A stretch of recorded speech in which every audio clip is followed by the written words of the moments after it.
I seek to learn and share with you my own journey and path of learning and understanding on the level I am. The interpretation and views are my own. The Madman, the Wise Dog by Kahlil Gibran. One day there passed by a company of cats a wise dog. And as he came near and saw that they were very intent and heeded him not, he stopped.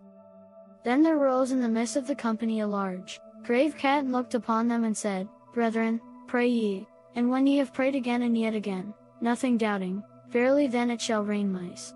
And when the dog heard this he laughed in his heart and turned from them saying, O blind and foolish cats, has it not been written and have I not known in my fathers before me, that which reigneth for prayer and faith and supplication is not mice but bones.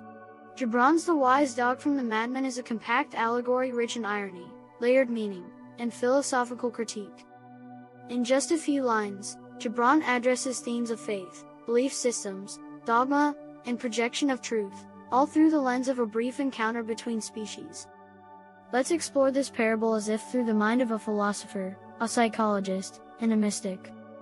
The Wise Dog, a symbolic and psychological analysis. 1. The company of cats. Very intent and heeded him not.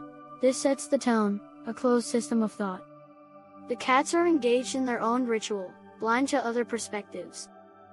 Their intensity suggests religious fervor or spiritual unity, but also narrowness. Philosophical view. Gibran introduces the idea of groupthink, a collective mindset that ignores outsiders. Psychological view. The cats are a metaphor for ideological echo chambers. They're so immersed in their own beliefs they cannot perceive other truths.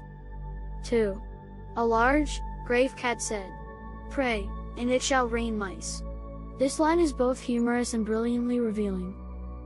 The cat speaks with religious authority, pray, believe, and the reward will be mice.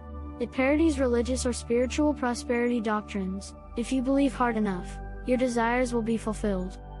But here's the deeper insight. They believe the universe will respond in the image of their own desire. Mice equals the ultimate prize for a cat. The same belief system, if uttered by a dog, would center around bones. 3. The dog laughed in his heart.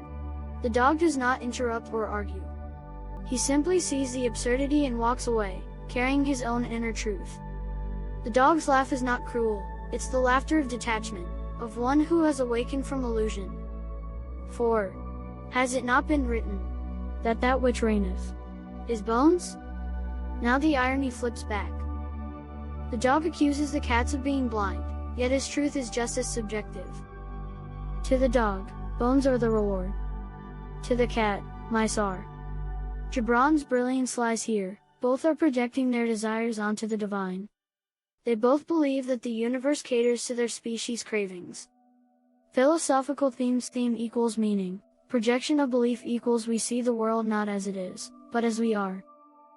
Religious satire equals Gibran gently critiques blind faith and the assumption that prayer equals reward. Relativity of truth equals what is sacred to one may be absurd to another. Spiritual pride equals both the cat and the dog think their truth is universal.